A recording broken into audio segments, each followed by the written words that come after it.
we're all afraid, even I'm afraid, of being online sometimes, and we have to be really diligent about what we're doing. That's why we're doing this class, all right? And so, there's a nice little picture here, and this is digital security, is the title, but you guys also have to understand that the very top of the iceberg is what we see on the internet. There's a lot more other stuff that's out there, and that's what they call the dark web or the deep web, and there's all your information and all the different things, and there's certain tools that can get to it, but most of it is protected. Right? Everything we put out there on the internet, you've heard this before, stays up there, and it's always in that dark web. All right? So before I continue, I want to go through a couple of different disclaimers. One of which is we've done the best we can to pull stuff and information together. Right? We're not held liable for what you guys do with it, but we're just really trying to inform you of what's happening. The other thing is that we're going to record these because eventually they're all going to be streamed, and we're going to distribute them and let other people see them and take the benefits of it. That way I don't have to go out to all these different places and keep doing this class. So your audience participation will be appreciated. What makes this class really fun is that you guys ask questions, okay? And there is audience participation, so be prepared to raise your hand or yell out the answers, all right? What we're going to do today, we're going to do a few different things. We're going to talk about the cloud and what the cloud is, and just a brief overview. Right? There's this big mystery of the cloud, but it's really not a mystery. We're going to talk about what we say are common threats, things like phishing, things like email scams, things like that. We're going to talk about devices and applications because not every device is the same. And neither are the browsers, and we're going to spend a bunch of time on passwords, okay? Just because passwords is always difficult. All right, so let's go ahead and let's start with the cloud. So let me ask a question. How many here, raise your hand, uses the cloud?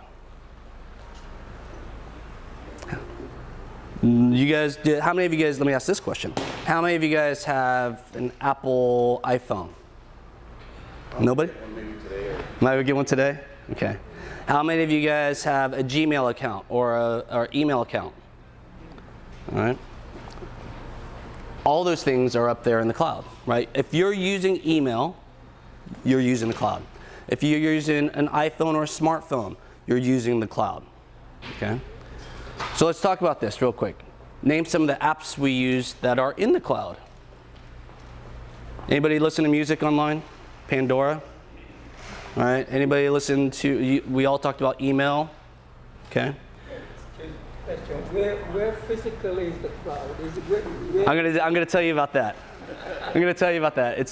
It's not magical, and it's not a bunch of vapor that's condensing with water molecules that are processing data. Almost everything we do online is in the cloud, okay? So what is the cloud? Let's talk about that for a second. So that was a great question. What is the cloud? Well, the best thing that I can kind of give you a metaphor with is you guys all know what an office building is, right? And somebody owns the office building, and then there's tenants inside the office building. Well, the people who own the office building are responsible for a few things. They're responsible for the power. They're responsible for the bathrooms, if there's public bathrooms, and the plumbing. They're responsible for the potholes that are in the parking lot, right? The windows and everything else, okay? You also have tenants inside that office building that do different things, right? It might have a plumber. We might have a software person. We might have an architect. We might have, accounting staff. Think of the cloud as an office building, right? The people who run the cloud or the clouds are really doing the kind of infrastructure things. They're maintaining the structure of the hardware, the servers that they sit on. They're maintaining the operating systems. But people go in and rent spaces inside of those office buildings or that cloud and deliver you services, okay? Now your question was, where is the cloud? The cloud is a bunch of data centers that are connected together through the internet. That's all it is. Before they had the cloud, if you went to, and I said I worked at Intel, you wanted to go www.intel.com, they had a data center that was on their site that you would go from wherever you're at, connect to them, and come back. Now, they distribute their presence, their offices, virtually inside those office buildings all over the world because they're all connected through the internet. Does that make sense? Does that help? Well, packets is a delivery method that goes back and forth.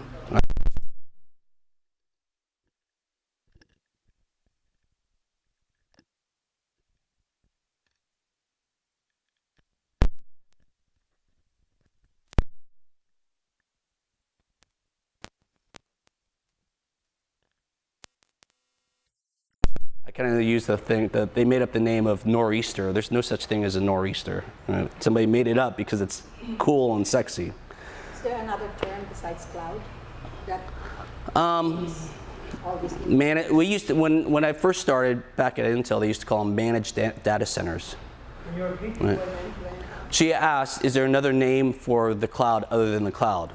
And I said, back in my day, they used to call them managed data centers.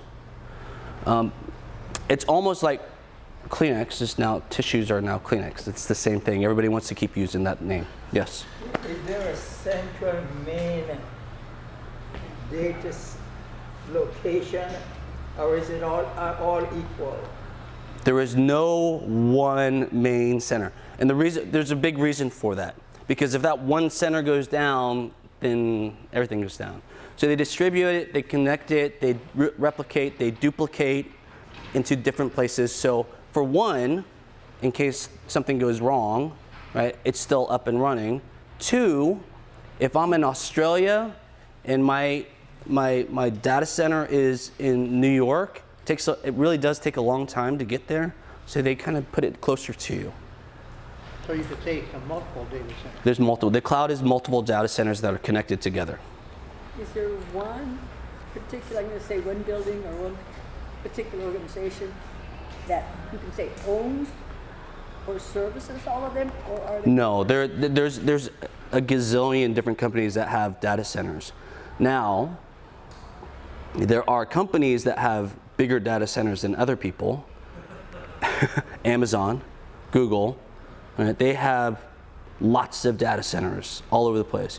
And I won't digress too much, but one of my first accounts when I was at Intel was Google when they were first starting up.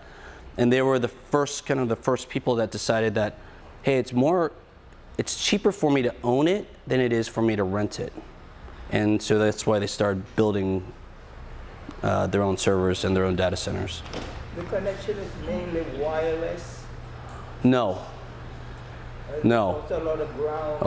A lot of ground, a lot of fiber. So I don't want to get too much into because I want to get to the other stuff, but regardless of what we talk about Wi-Fi and cellular data, your most efficient and fastest connections are still through hardwired connections. So we talk about fiber. Fiber is actually conduit with lights going through it, right? That's what fiber is, and that's what they use for the fastest speeds. All right, we can answer more questions about the cloud, but we want to get through some of this stuff. That's really interesting. I still want to continue a little bit here on the cloud, though. So we know what the cloud is. Back in, when the early days of computing, what's your name? Irene. So if Irene went and bought a computer, she'd have to buy Microsoft Office, right? If she wanted to go do some Photoshop, she'd have to buy the whole thing for Photoshop. But then, after maybe 3 years, she gets a new computer, they upgrade the operating system, she has to buy it all over again, right? Because it's just the way it is. You got a disk and you put it in and you did all this other stuff. Nowadays, with the cloud, everything's delivered to you through the internet.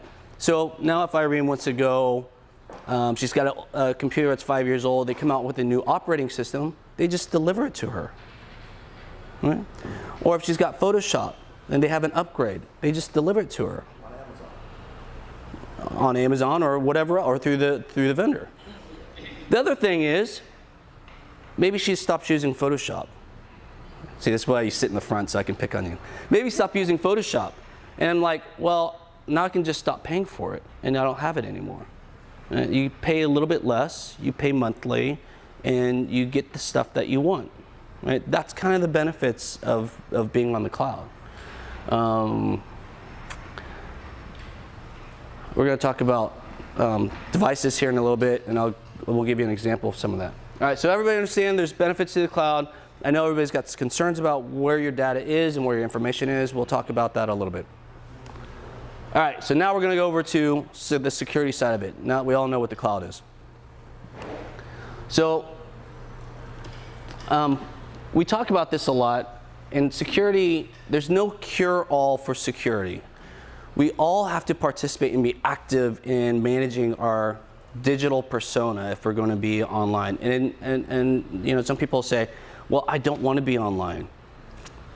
I really encourage you guys to be online because there's lots of benefits for it, and we'll talk about that as well. But here's the scary stuff. Right? 1 out of every 3 people has received some type of security threat, and we'll define that. In this last year, ransomware, I think somebody said, what was your name again? Nancy's asked me before, she says, oh, I get these phone calls now because there's some kind of ransomware on my computer. And that's what ransomware is. They say we're going to lock your computer and you have to call us. And then 41% of Americans have experienced a fraudulent bank or bank card charge. I'll tell a story. I like to tell stories. My son was I have 4 kids. My oldest son, who's now a senior in high school, was probably about 10 years old. We were going to a Giants game. We looked at his bank account statements, and there was these 99-cent charges. This is a 10-year-old boy's bank account. We called the bank and said, well, what is this? I mean, he doesn't even have a debit card. Right? And they said, oh, that looks like it's a scam. And so I'll tell you what people do. These thieves, they wind up just running numbers. They have random number generators. And what you're going to see a lot of times is small charges. And it could be a penny. It could be 99 cents. It could be more. And there's nothing we can really do about it. Right? But be diligent about looking at our bank statements and asking the bank or the credit card to say, hey, this isn't mine. You need to reverse it. And they're really good about it. Right? They're really good. The banks, if you're with a reputable bank, with a Visa or a MasterCard or American Express, they're really good about it, and they just say, okay, great, we'll take care of it and we'll look into it, and they do that. And so you have to make sure we look. It's just like anything else. Regardless if you're online or not, they will find your number. I'll tell you another story. My daughter, who's now a sophomore in college, we went to open her a bank account. Now, she's 20 years old, and so back when we opened her account, she was probably 9 years old.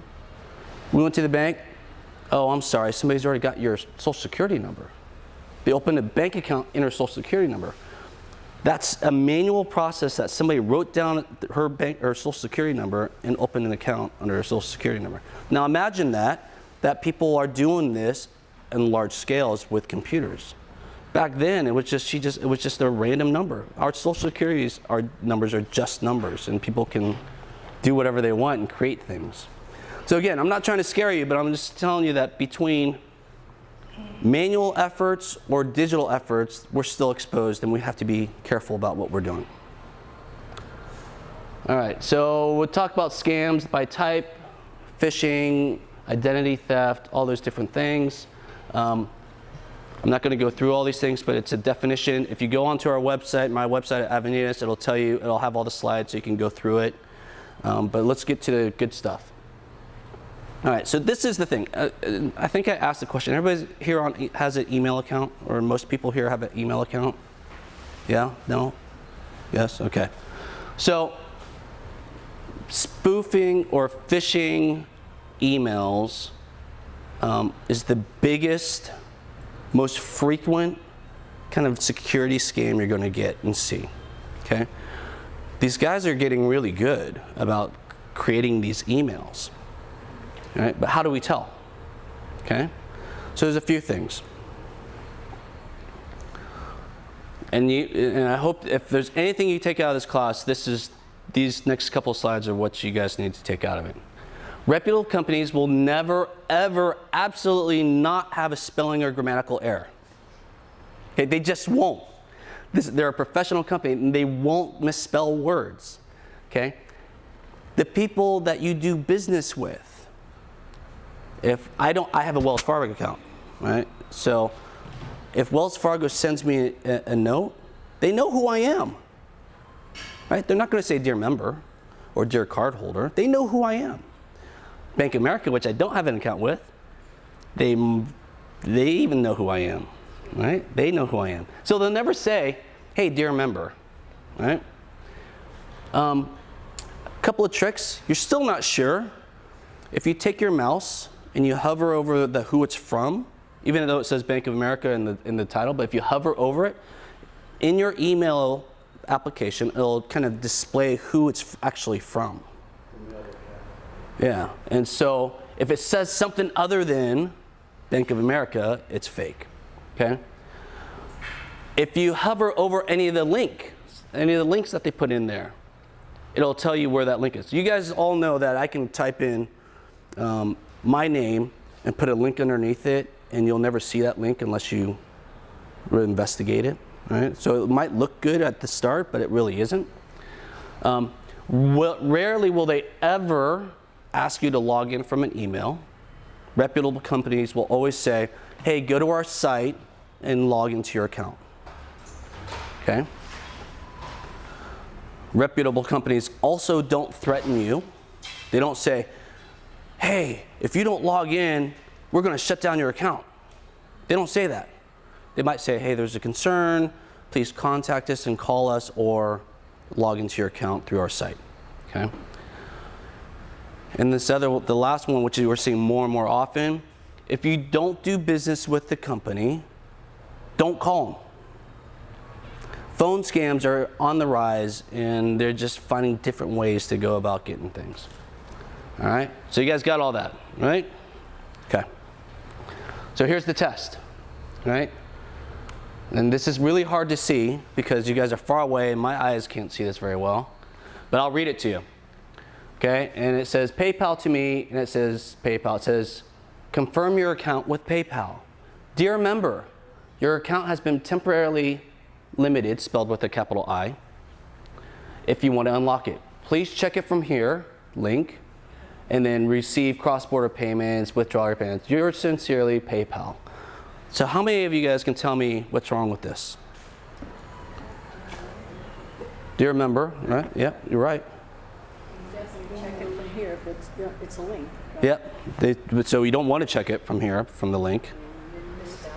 Misspellings. Misspellings are great. I mean, you know, like I said, I mean, I'm sure a lot of you guys have worked for companies, and regardless if it was electronic or print or whatever, grammar and spelling is a big deal, right? It's a professionalism thing. Anything else? There's a threat, right? There's a threat in here, right? That we're gonna shut you down.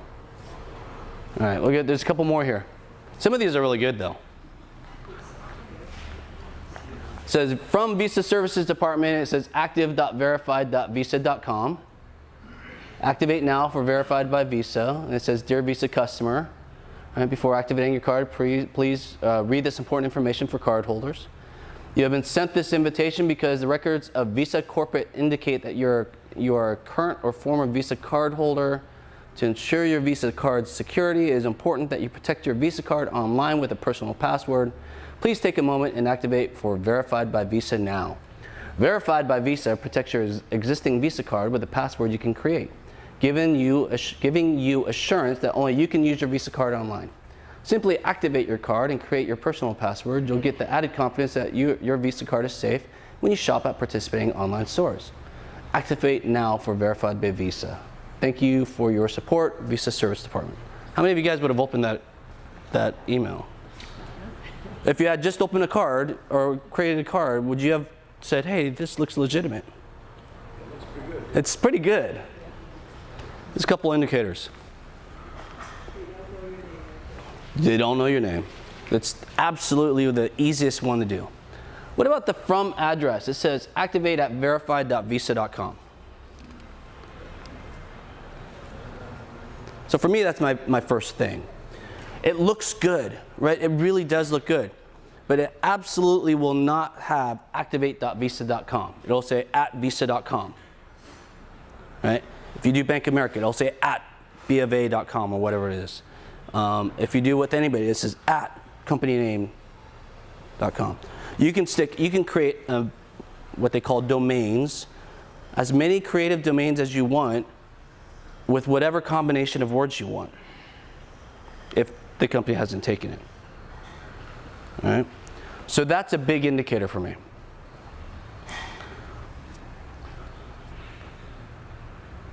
This one's tough. I'll try to remember if there's anything else on this one. All right, I think there's one more in here.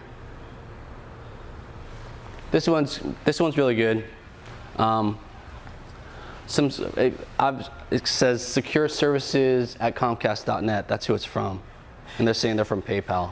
Should be really easy that we know that this is in it. Dear customer, that's another one. Click here to log into your PayPal account. Again, don't log in. I love how it says September 1st, right? Spelling errors. And then I think it also has one that says it's got a English like utilized with the S versus a Z or something like that in here. So again, these are all reminders of what we need to look for on these emails. Again, just trash them, delete them. Don't worry about them. Don't open them. Just immediately just get rid of them. Here's the thing that I'm going to tell you also.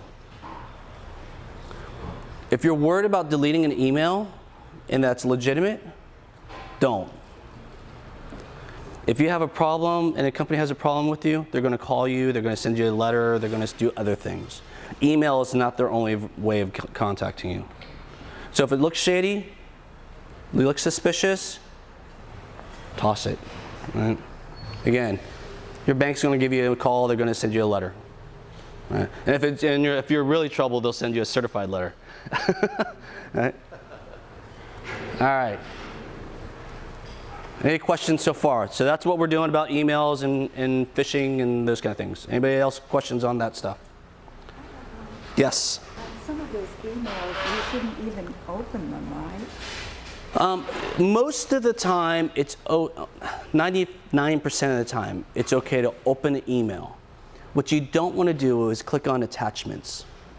Unless it's from your friend and it ends and they've told you they're sending something, or not to get much more complicated, if it's a picture or what we call a PDF, which is a document. So those two things, a picture for the most part, which ends in a JPEG, JPG, or a PNG or something like that, or something that ends with PDF. And so what I'm talking about, and the question was you shouldn't even open up emails. What I'm talking about is when you get an attachment and it says mybook.jpg. So that last part, JPG, mybook.pdf, mybook.png. Those are all pictures or things that are very difficult to embed stuff in. So if it's from your friend, your family, and they've told you there's an attachment, or they've told you that you might be getting something, it's okay. What you absolutely do not want to open up if it says mybook.exe. Anything that says .exe, do not open up. Okay? Unless you've arranged and talked to somebody and know what we're doing. Example might be, I call Microsoft and they tell me that, well, they won't, but yeah, I've called somebody and they said, we're running a setup for you, right? That's careful. I would still not do it, right? I would get it from a reputable source. So EXEs in your email, stay away from. Is that clear? Okay. Anybody else? Questions? You guys must be in a food coma because there's not enough questions coming out. All right? You guys, I shouldn't do this after lunch. I should do it after coffee. All right. Passwords. That's the front line of protection. Regardless of how we hate or love passwords, we have to have them. It's a reality of life. And so the question here is, how many of you guys memorize them? Anybody memorize their passwords? Okay. How many of you guys write them down somehow, somewhere? All right. Okay. Do you guys store them on your device? No? How about using what we call a password management system. Oh, Brad does. All right. So here's the thing, right? We have a graphic here. It says, you know, most people most often memorize them in their head, right? The next one is people write them down on a piece of paper. Somebody the next one after that saves them on a note on a computer or mobile device. Some of them save in their browser. I'll confess, I do a little bit of everything, right? And it's really just based on the level of security that I need and what kind of information is there. I'm going to tell you right now, and I know it's really difficult because every site has a different requirement, it seems like. I'm going to tell you right now, if you're in your home and you write it down on a piece of paper and you may code it a little bit, right?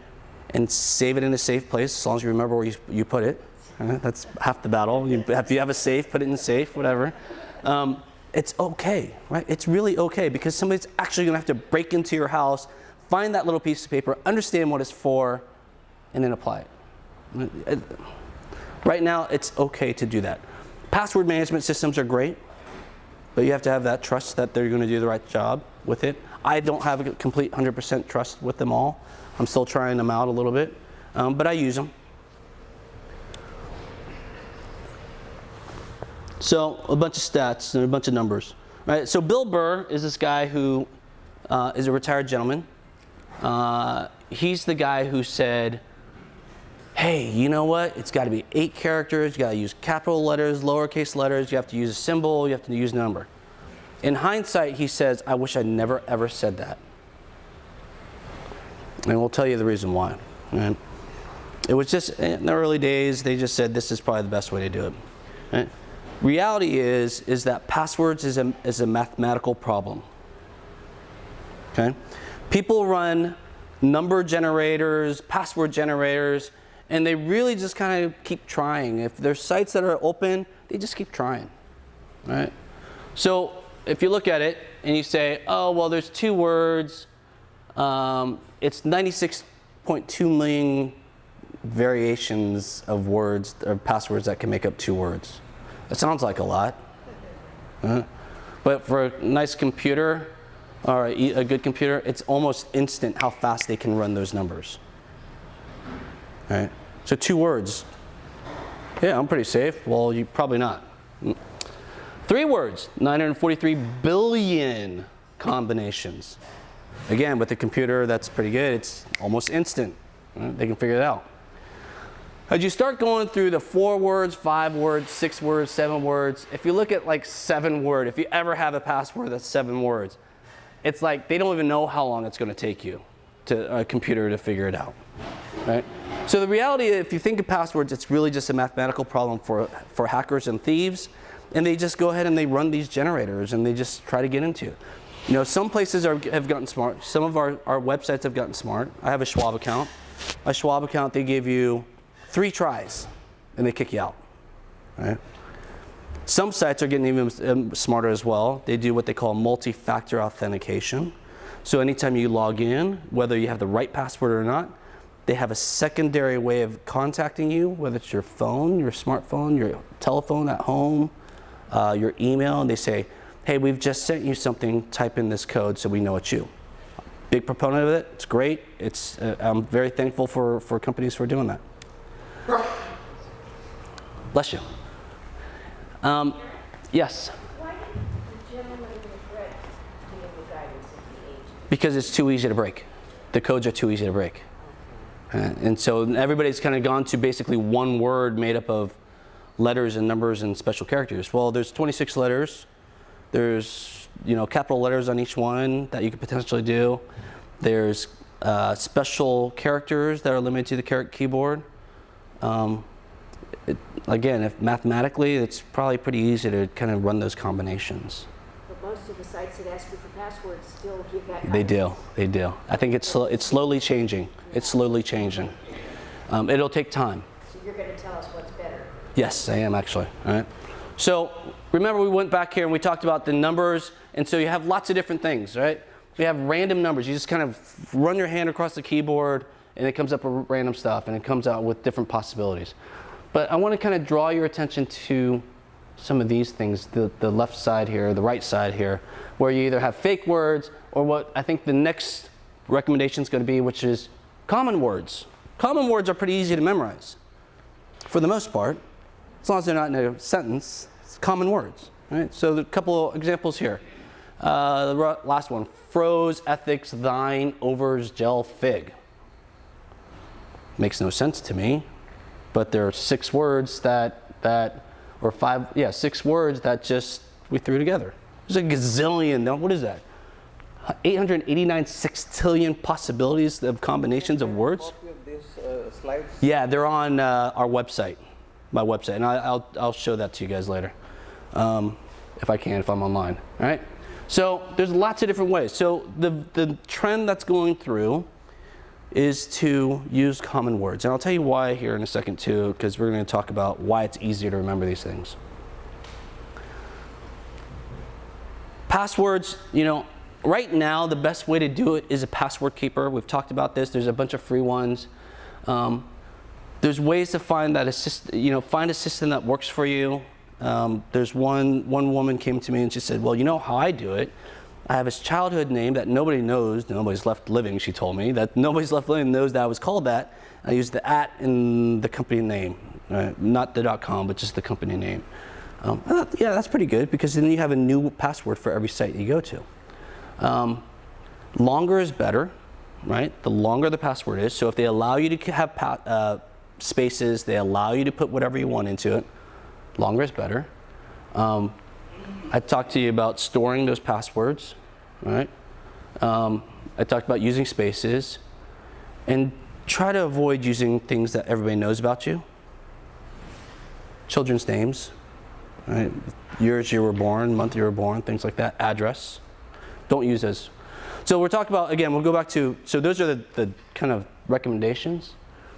But if you go back to the common words, lots of different ways to think about it and lots of ways to remember it. I have a picture of a painting from my wife's great aunt Byrne of a Mona Lisa on our wall.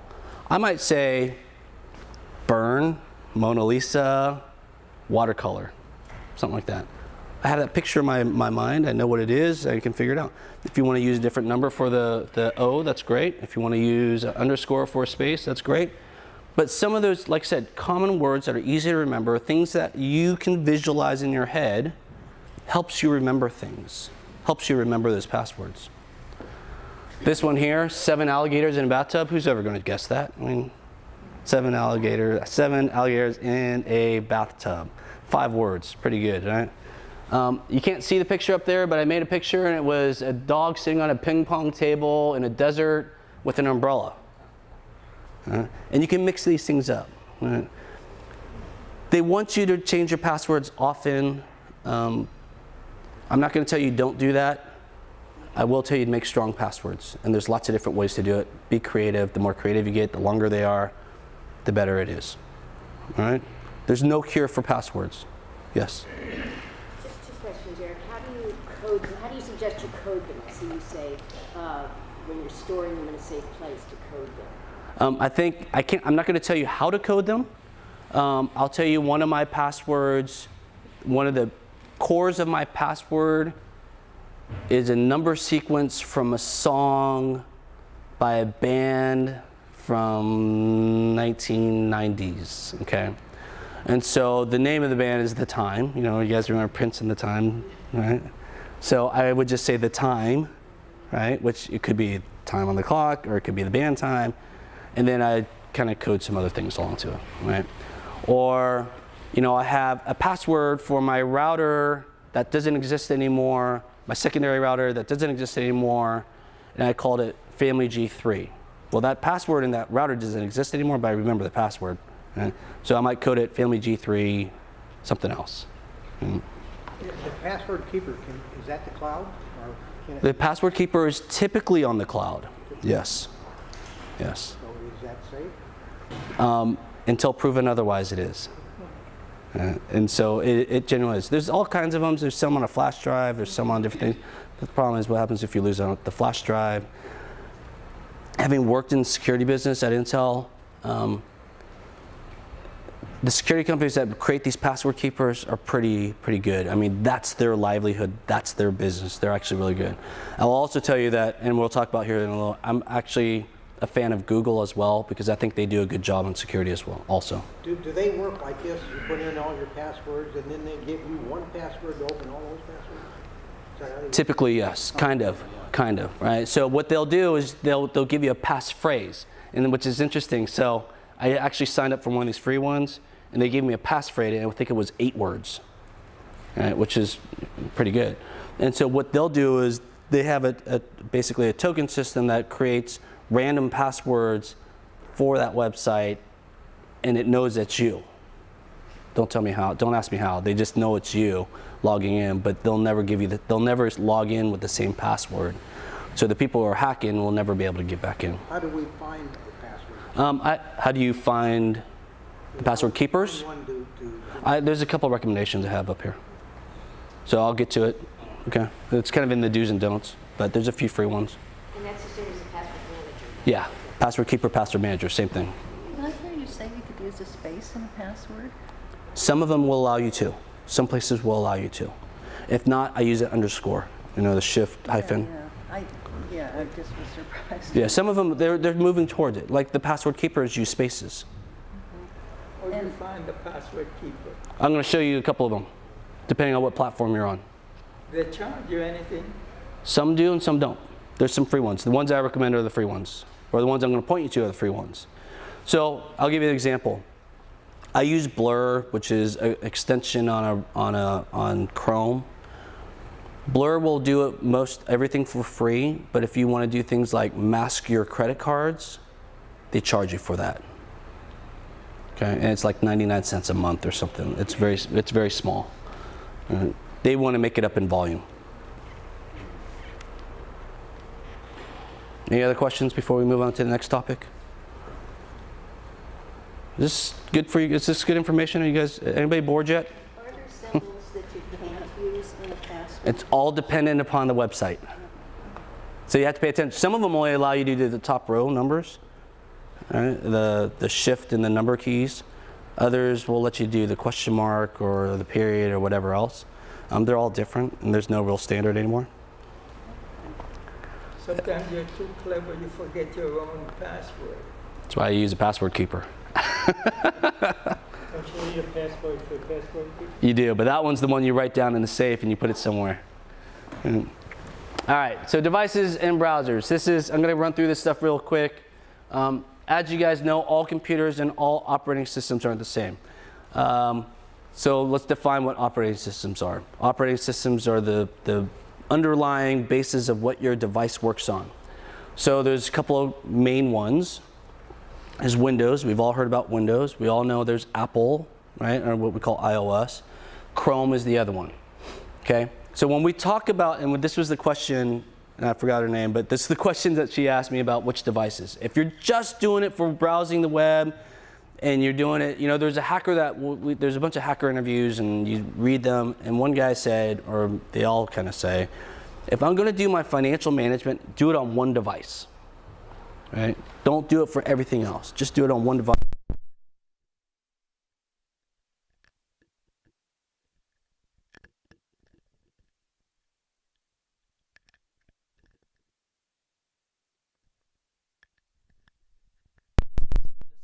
Thing, and it uses the Chrome browser and operating system to access everything online. And again, I said before that Google does a pretty good job at security. Really, what happens is when you have a Microsoft Windows computer or a Mac computer, they design viruses and what they call malware to attack things that are inside your computer. That's what they do. Right? Or inside the operating system. There really isn't an operating system on a Chromebook. It just runs the browser for the most part, and it gets stuff up and down. Okay. So but it is limited, right? You can't put Microsoft Office on it. You can't do Photoshop on it. They want you to do everything on their site. Right? There's a give and take. You're saying like Chromebook is safe for Right now, it's safer than everything else. Windows. Yes, absolutely.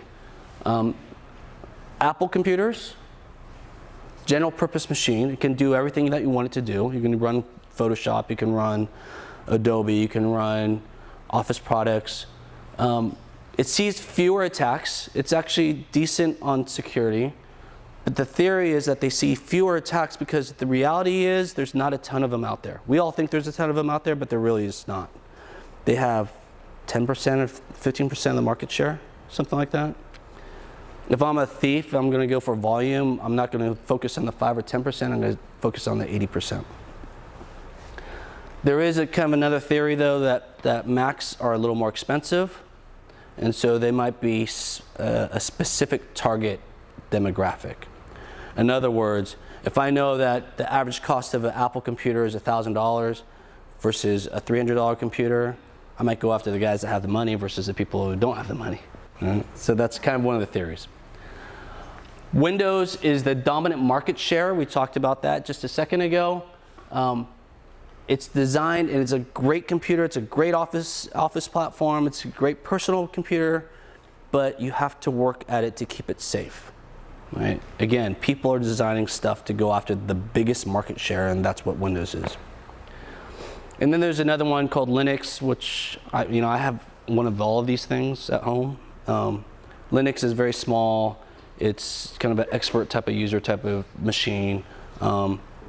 If you're really interested, Linux is great. Let me ask a question. Everybody here gets on the internet for the most part. So do you guys know what kind of browser, do you know what kind of browser you use?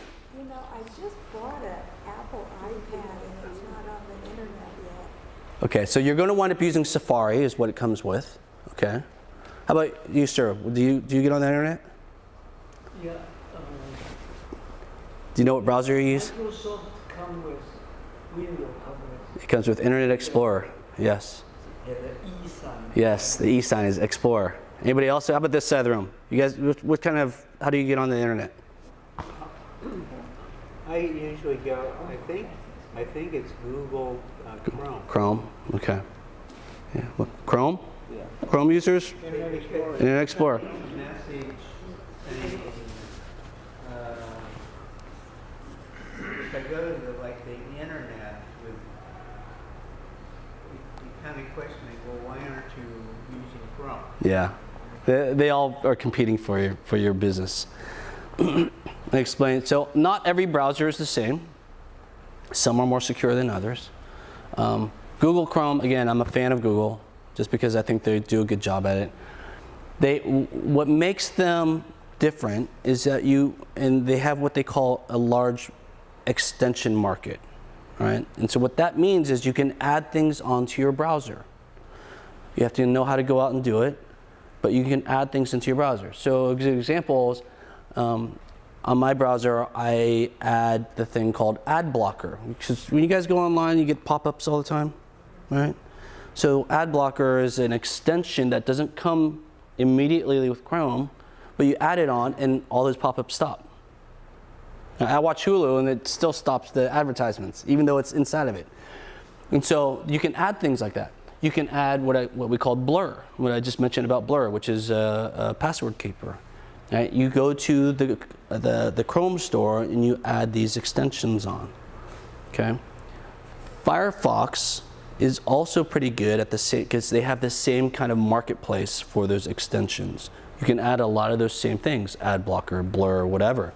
You can actually add things that make it sing to you or dance to you or tell you what your daily schedule is as soon as you open up the browser.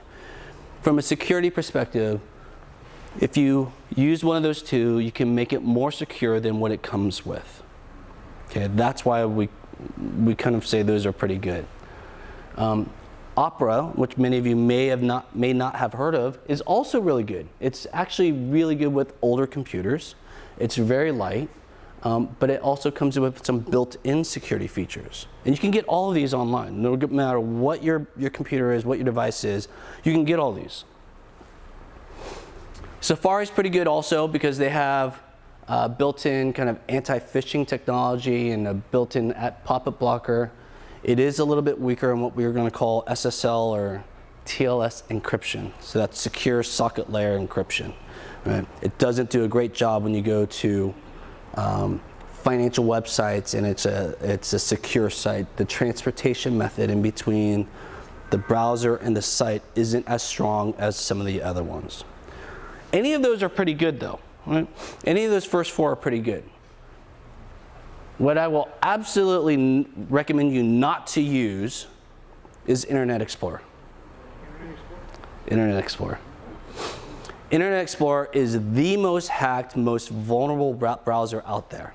Does not do a great job. And Microsoft even admits it because they're not even shipping them anymore. They're shipping what they're calling Edge, which is, they make them both available, but Edge is the new one they're putting on the new computers. And it's new. We don't have a lot of information on it, but it's supposed to be the more secure version of Internet Explorer. Okay, so any of those first 4 I think are pretty good. Internet Explorer in its older version poses the most risk to you guys. Is the replacement for IE okay? Edge. What we think it is, but we haven't seen, I don't think there's been enough data on it yet. It's only come out in the last few months. Is that on Windows 10? Yeah, it's on Windows 10. Yeah. But again, you can go get Chrome, you can just go download Chrome, you can download Firefox, you can download Opera, any of those you can download at any time. All of these are downloadable. All of them except for Safari. The first 3 are. Except which one? Safari, which is, I think you can still get it. I've just never tried on a Windows computer to download Safari. I think you can. Why isn't that downloadable? You have to pay for it. Because it's unique to Apple. Oh, you need Apple. Apple. I think you can though. I haven't tried it. I haven't tried to download Safari. I'll make a note of it though. All right. So yes. If you quit IE and you go to Chrome, can you transfer your bookmarks and? There is a way to do that. I think they'll ask you if you want your bookmarks brought over. Okay, thank you. Doesn't mean you have to get rid of them, by the way. You can just kind of migrate events kind of slowly. Yeah. Still speaking about browsers, do you guys know the difference between these 2 address bars? Yeah, the S is secure. Second one Right. is a secure one. The Right. first one is So with all these browsers, if you're doing anything that has personal information, financial information, medical information, your date of birth, address, any of that stuff, you should be looking for one of these things. It should have a lock symbol, it should say secure, and if all else fails, it should say HTTPS, and that's the S stands for secure. If it doesn't say it, right, you probably shouldn't be transmitting anything personal. And again, I introduced this class by saying it does take a little work for us. It does take us a little work to stay secure. And the work is observing what's going on, right? Observing what's happening when we go online. Now, when I talked about extensions a minute ago, there's an extension that actually says, I think it's called HTTPS everywhere, which means it'll always look for secure connection. Right? That's in the marketplace for Google and Firefox and Opera. So if you're doing anything that requires security or a secure connection, make sure we look for HTTPS. In the first one, don't you need the URL HTTPS? Well, the first one didn't have it. The first one doesn't have it. So you can just type in CNN.com. Have it? It didn't have it at that website right off the bat. If you dig deeper, it might, but I just took a sample. Is that what we're looking at? It puts it in itself. Yes, it should put it in itself if they're doing anything that's sensitive. If it's not there, Then it's not then secure. get out of there. Just find some other way of getting whatever you're trying to do. Yeah. Okay. All right. Again, these are technology definitions. We'll have them available to you on our website. Let's browser review computers, not all of them are the same. There are some that people that recommend using a dedicated device for sensitive online work. We talked about password managers. There's some free ones. Blur is a free password keeper. It will mask your passwords. It can mask your credit card transactions, and it will or can randomize each of the site's passwords. LastPass is another one. I think that one is available on the Apple platform. I believe Blur is available for both. That's another one that's a free password keeper. Adblocker and Adblocker Plus, I recommend you guys getting those. And we can, if you have questions on how to get them, let me know. But those are actually really good. HTTPS everywhere I just mentioned, and then if you ever just kind of want to know what else you can do with your browser, just do a search and just say, hey, best Chrome extensions security or best Chrome extensions. And you'll just read a list of stuff. And there's a lot of entertaining stuff as well as security stuff there. So how do you get the Blur and the LastPass? You enter the... So you go to the Google Chrome store. And then can't do it online? Yeah, you do it it is online. Sorry, the Google Chrome store is online, and you go and you just type in Google Chrome Store or Play Store, and it'll pop up, and it'll give you kind of a shopping site that's by Google for Chrome. Same thing with Firefox. You go to Firefox and you go to the extensions, or you go to iTunes Store and you can find the extensions for your browser. You can't just enter the You can, but the reason why. Blur? No, I wouldn't do that, because you want to go to what is reputable stores, right? The Google Store, the Amazon Store, the App Store for Apple. Yes. The stores for computers or just Yeah. the smartphones? And so each device will have its own. So if you're on your computer, it'll take you to the Google Play Store for your computer for the most part. If you go to your phone and you go to the Play Store, it'll give you the stuff that's available for your phone. They're smart enough to know which device, for the most part, they're smart enough to know which device set you're on. Are there still physical stores that you can go? Not for Google. For Apple, there is. There's a Microsoft Store. There's an Apple Store. There's no Google Store that I know of. It's all virtualized. Where's So. the Microsoft store? There's one on University in Palo Alto. I think there's one in Stanford. Yeah, you're right, Stanford. It's almost right next to the Apple Store, isn't it? It's pretty close. It's all like pretty close to each other. So you can always ask them as well. They'll know. If you have a question on browsers, you can ask them as well. Okay. Any other questions? All right. So we're in the summary stage. So these are the do's and don'ts. A lot of this is in the brochures that I sent you or that I have available for you. We reviewed, don't click on links and emails unless it's a trusted friend and it makes sense. So I might send my friend Brad an email, but it makes no sense. It might be say, hey Brad, go check out this site of exotic women. Right? He'll say, why would Eric send me that stuff? So he'd delete that. Or maybe not, I don't know. Brad, what would you do? Okay. Don't give out your personal information like social security numbers, full birth date, home address. Absolutely do not ever give your social security number out online unless it's absolutely necessary. Right? And it's hard to tell what's necessary. It really is. Don't conduct secure business on an unprotected public computer. What does that mean? That means if I go to the library, use a computer, I don't want to do my finances there. Okay. Don't download attachments, we talked about that, and don't click on pop-up ads, which we talked a little bit about that, but we just try to avoid them altogether.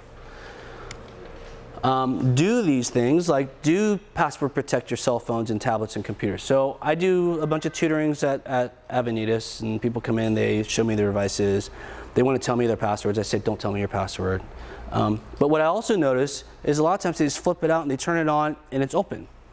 We've talked today about cybersecurity, but there's don't forget that we still have physical theft, right? People do steal computers out of cars, they steal phones out of cars, or if you leave it on a park bench, you turn around and somebody might steal it. Huh? Always kind of protect them with a fingerprint or a pin or a pattern or something, just to not make it so easy for people to get into. I didn't mention this, but more and more applications and phones are using the fingerprints. I'm a big fan of that, by the way, because it really is, a fingerprint's pretty unique. So just so you know, I'm a big fan of that. Do you make strong passwords? Do you update your systems and applications? Okay, 99% of the time when somebody sends you an update to your computer, your phone, or an application on one of those things, or your tablet, 99% of the time they have a security fix in it.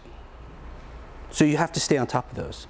Right? People ask me all the time, should I update this? I say yes, update it, please. Because they get rid of, because it's a constant battle. It's a constant battle that people are finding new ways, and the companies are reacting to those ways of breaking into your stuff. Go ahead and back up your information in a secure cloud location. Okay, we talked a little bit about the cloud earlier. So if you have an iPhone, they'll ask you to activate your iCloud. It backs all your information up there. If you lose your phone, you break your phone, you can restore it. You know, you can back up your computers on Google Cloud or something else. And if you really don't want to do that, find a hard drive that you can get for, I got a 2 terabyte hard drive the other day for $60. Plug it in, back it up, we're good. Okay. Look for the HTTPS or the lock sign in your browser, and if you're going to download applications, we just talked about this, do it from trusted sites, your Apple App Store, your Google Play Store, the Amazon Store. Amazon Store does have downloadable stuff as well. Okay? And that's all I have for you guys today. We can answer any questions that you guys might have. Hopefully this was good for you guys and interesting. But let's ask, is there any kind of questions that I haven't answered yet, or that's just confusing, or anything else? Yes, sir. Well, a lot of times when you download, say, Adobe or something like that, then you'll get a pop-up that says, do you want this to Update on that. allow them to control your computer? Should we do that? So he asked, a lot of times when you download something, an application like Adobe, they ask you, do you want it to control your computer? Yeah, something like that. A lot of times they'll ask you, especially on your phones. Becomes the default of the computer. So there's two things they typically ask you. One of which is, do you want to automatically download updates? Yes. Do you want us to allow us to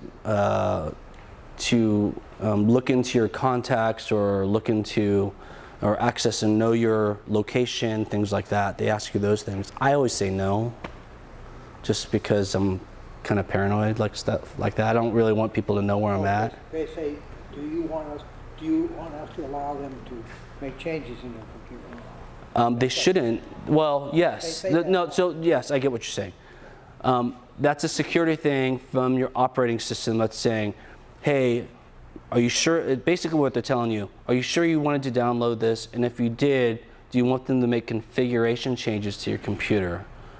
And if you bought something or you purposely downloaded something, yes, because otherwise you won't be able to get it to work. That makes sense? Yeah. Okay. Any other questions? Sometimes they really want us to save your password. Google, yes. Google will almost always ask you if you want to save their password. Right, and then it automatically logs you in whenever you sign up. So I'll tell you what I do personally. For things like social media sites, for things that don't really have my personal information, I say sure. And again, I'm relatively assured that Google's done a pretty good job on security. Now, do I ask them to save my financial logins, my Wells Fargo or Schwab accounts? No. I don't let them save that stuff. Can you touch on just briefly on what you would do if you know you were hacked? What would be the steps to do? It depends what platform you're on. It depends on how you feel like you've been hacked. With Windows, well, I hate to say this, but it depends. Let's say your computer's frozen, right? Or you can get it to work. On a Windows computer, you can reboot it in basically a safe mode with no networking and restore it to a previous time frame when you knew it worked. That would be the first thing I did. Okay. That'd be the same as wiping off your hard drive. Well, no, because it has everything. So if I restore it from a month ago, I might lose the stuff I created in the last month, but I have everything else. All right. That's on a Windows computer. I will confess, I'm not the Apple expert, so I don't know how you fix that on Apple. You have to go talk to somebody at the Apple store.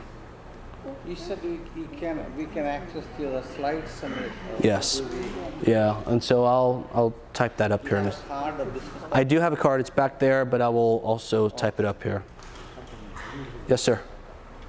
When you get a password in, then there will be a question, do you want upgrade password, Upgrade or update? updated? Sound like that So what happens but is, I was afraid it's hard to remember password, so say, no, stay the same way. So that's, must be that security. well, typically if they ask you if you want to update your password, you've made a change to your password and you've stored it already somewhere. All right, so if you've stored it in your browser already, if you made a change to your password, they're asking if you want to update that password to what you made it now, right? And if you're storing it up there, I would say yes. But again, it depends on lots of different situations. All right? Again, I still don't recommend your most sensitive accounts, your most sensitive information to have them store your password. I would rather have you write it down in your house. Eric, what happens when you say yes to the storing? Does it just know it when you next sign on? Yes. Okay, Yeah. so it's in the cloud somewhere and it just. It's in the cloud. It's on your browser, depending on what browser you use. Okay, all right. So one of the things you'll notice on Chrome, for example, if you use Chrome as a browser, no matter what device you go to, it has your same bookmarks and it has your same passwords. That's because they know who you are and they have stored all your stuff in the cloud. I have AOL, and sometimes if I have a problem with it that I can't fix, I've called them in the past and they ask if they can take control of the computer. Yes. Is that a good idea? As long as you know who you're calling, yes. Yeah. Microsoft will do the same thing. But yeah, that's fine. Again, it's all a matter of making sure. Here's the thing. If you have the number, you have a credit card, for example, and you have the number on the back of the credit card, and you call them, you know who you're calling them. As long as you know who you're calling, it's fairly trustworthy. As long as it's a reputable company. Okay. I don't know if AOL is reputable anymore, but that's an inside joke. That's a technology joke, sorry. Okay, anybody else? Questions? Yes. I have this, I have my laptop, Uh-huh. and this McAfee Okay. comes up Yes. all the time. Yep. Okay, say I'm not updated with antivirus, etc., you know, and they're trying to sell me something. Yes. So how do I approach that? I like, you know, sometimes I just have to like, okay, I'm trying to update and then try to delete it. Do you have a subscription to McAfee? No, Do you have an antivirus? Do you have an antivirus application on your computer? yes, Okay. You have to totally uninstall McAfee. okay. And- Because what happens is they ship computers with a suggested, Intel will ship it with McAfee because they used to own McAfee. Okay. And so they haven't installed it, but they've put the basis of the install there, and they also have it so that it reminds you that you should have antivirus. If you already have an antivirus, you have to find a way to delete it. Now I'm going to warn you though that deleting antivirus programs is not as straightforward as saying uninstall. You have to. There's directions. If you Google it, how to uninstall McAfee, they'll give you step by step how to do that. One of my favorite sites, by the way, on things like this is CNET, and they have they're pretty reputable. They're very reputable, and they will give you information. So it's www.cnet.com. They have all kinds of things and information for you. Okay. Is it good not to have more than one antivirus program on your, They will have conflicts. They potentially will have conflicts. both smartphone and computers? Okay. Well, two on the same device. Right. Yeah, That's okay. two on the You can have one on your smartphone and a different one on your computer. But it's good not to have two on the same device. Right. And it'll also slow your computer down. If you go back to the cloud for a minute, if Okay. you have a financial worksheet that's you don't want anyone to see or get hold of, is it safe to put that on the cloud? If it does the cloud have that little lock, security lock on it? So remember, the cloud is a bunch of data centers, and it has offices inside of that data center. By generically just saying, do I want to put it in the cloud, doesn't give me enough information. So what do you mean if you're going to say, I got a financial sheet, where do you want to store it? How do you want to store it? Like to store it in a safe place. I'm going to say it depends, because I can't give you a blanket answer unless I tell you. I can tell you specifically afterward. I would put it on a flash drive if it was that important. I would put it on a flash drive or external hard drive and back it up at my house, and then save that. Right? Because the little thumb drives, they cost $5. Stick it in, save it there. You want to back up, you have it somewhere. You can make multiple copies if you want. Put one in a safe, put one somewhere else. Again, I'm kind of paranoid about stuff like that, so I'd rather say better safe than sorry. They can hack into everything else, so, yeah, sometime or other. Yeah, I mean, there's always risk. And again, I'll go back to the thing. We had security. We talked a lot about security, and we talked about what you can do to make yourself safer. But the other thing is, there's so much out there that can make your lives more enjoyable that we shouldn't shy away from it, right? We just have to do our best. We can be our best drivers on the streets, but it doesn't mean that we're not going to get hit by a car. God forbid, right? We can take care of our lawn as great as we can, but there's still probably going to be a mole that pops up, or a dog goes by, or there's a weed that pops up, right? There's always stuff, but we have to maintain, right? So again, I don't want to scare anybody or anything, but just do your best and pay attention to the things that we talked about. And it's not going to guarantee that you're never going to have an issue, but at least you can be assured that you did as much as you could, right? Because there's way too much stuff that's in technology, in the technology world, that will make your lives 100%, or at least a lot easier, as we all get older and we all have needs. And that could be from anything from calling a Lyft or Uber driver on your smartphone. It could be scheduling a handyman service through Avenidas. It could be watching a movie on our devices. I mean, all those things, we don't, it's fun to go to the movie theater, but I don't always feel like going there. And so I want to be in my slippers and my shorts and a t-shirt watching a movie at home. I can do that. And so again, it's one of those things where we don't want you to be afraid, but we want you to be aware. Okay? All right, I'm going to type our address, because I never typed our address up here. And I thought I had internet access, but we real quick do this. And I'll tell you where you can get the information.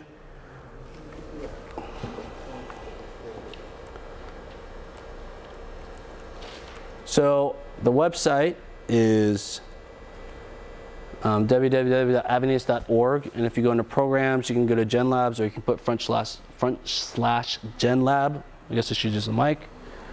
And that'll take you to my webpage, and it'll have lots of information, including the slides for this class. Some other things that we kind of put up there. You guys all heard about Facebook and them selling off data. Do you guys hear about that in the news? Yeah. Facebook and the data controversy. How many of you guys understand what happened? Yes. You guys all understand? Do you guys understand how to get off of Facebook or use Facebook without having all that information access? There's an article I wrote up there that's on there. So there's lots of information up there. I try to stay current with whatever happens and give practical information for you guys up there as well. Last plugs that I have, there's information in the back. There's the brochure that I hand out for this class. There's a seismic study, which is a company that is building wearable exoskeletons, and they're paying people to participate in their study. They're about ready to go to market here in the next quarter or two, and they're just trying to do final prototypes, and they want to get feedback. So that's available back there. We also have our tech conference that is scheduled for June 14th, which I would, if you guys, since you're all here, I would encourage you guys to go because it should be a lot of fun. What about the seismic, like you said something before the talk? Like you said, Seismic? yeah. Yeah, so this is Seismic. So that's the wearable clothing, and they're the ones who are going to market in the next quarter or two, and they're trying to get final feedback. All right, so go ahead and give me a call, email me, and we'll set up an appointment. All right, there's some limitations, but most of them are written on the flyer. Last question for you guys, was this, not too many people left, so was this good information for you guys? All right, okay. Good. Well, thank you guys for coming, spending some of your afternoon with me. I'll probably be back at some point. I think I'm doing a Why Social Media class here also, and I'll guarantee you that one's a lot more fun and less scary than this one, but we want to do this first so people understand why we're getting online. Okay? Thank you guys. Thank you, everybody.